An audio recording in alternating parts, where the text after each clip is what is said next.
이게 문제인 거예요, 여러분들. 상속 포기하신 분은 돈을 갚아야 한단 말. 그 다음에 한정승인한 분은 또 민사소송을 대응하지 않아서 판결을 다시 바꾸기 위해서 법무사를 사시든 변호사를 사시든 돈 들어가죠. 시간 들어가죠. 스트레스 받죠.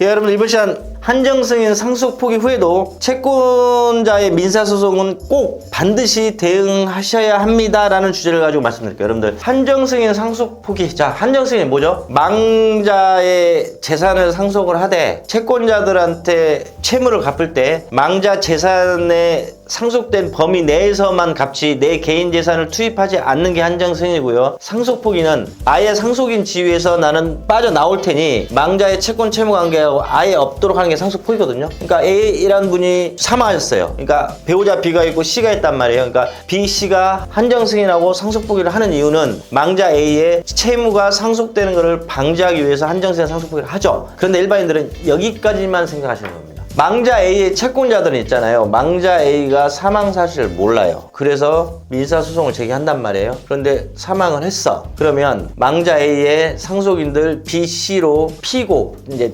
당사자 표시 정정 신청이라는 거거든요. 그래서 B, C를 상대로 해서 빚 갚아라 이렇게 한단 말이에요. 근데 B, C가 한 명은 한정승인했고 한 명은 상속포기 했으니 나는 한정승인했고 상속포기 했으니까 뭐 망자의 채권자, A의 채권자, 망자의 채권자가 소장 날로 난 다 했으니까 끝났어 이렇게 놔두면 큰 문제가 발생한다는 겁니다. 일단 첫 번째, 망자 A의 채권자가 민사소송을 제기했어요. 그러면 그 재판부는 이 상속인 B, C가 한정승인 상속포기 했는지 알 수도 없습니다. 알지도 못하고 그 다음에 우리나라 민사소송의 구조는 변론주의, 스스로 자기의 입장을 변론을 해야 돼요. 그 다음에 입증 책임, 내가 어떤 사실에 대해서 주장을 하고 입증을 해야 원고 피고가 서로 주고받고 한 거를 최종 재판부가 양쪽 입증 서류를 가지고 판단을 하는 거란 말이에요. 그런데 A 망자 채권자 갑이라는 사람이 상속인 B 씨한테 돈 5천만 원 갚으시오 소송을 걸어왔어요. 근데 B 씨가 가만히 있어. 대응도 안 해. 그럼 재판부는 갑이라는 사람의 주장,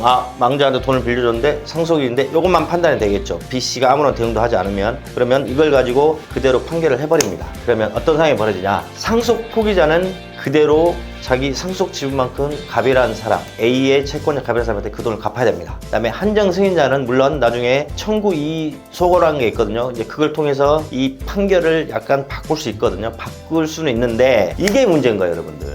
상속 포기하신 분은 돈을 갚아야 한단 말이에요. 그 다음에 한정승인한 분은 또 민사소송을 대응하지 않아서 판결을 다시 바꾸기 위해서 법무사를 사시든 변호사를 사시든 돈 들어가죠. 시간 들어가죠. 스트레스 받죠. 그 다음에 그 판결문을 가지고 뭐 압류 들어오고 통장 압류 들어오고 급여 압류 들어오고 뭐 동산 압류 들어오면 그것도 해제하는데 스트레스 받죠. 그러니까 여러분들 한정승인 상속 포기 후에도 반드시 이걸로 끝나는 게 아닙니다. 어떠한 채권자들이 소장을 날리든 지급명령을 날리든 간에 거기에서 일일이 나는 한정승인을 했습니다 이러면 그렇게 내 한정승인자는 자기를 방어를 해야 판결문에 망자의 상속 재산 범위 내에서 이행하라 이렇게 판결이 나오고요. 상속 포기자는 나는 상속 포기를 했다는 모든 결정과 그 관련 자료들을 법원에 제출해줘야 상속 포기자는 망자의 채권자한테 갚을 의무가 없기 때문에 갑 청구 기각 이렇게 해서 재판부가 판단해줍니다. 반드시 명심하십시오. 한정승인 상속 포기 후에 민사소송 반드시 꼭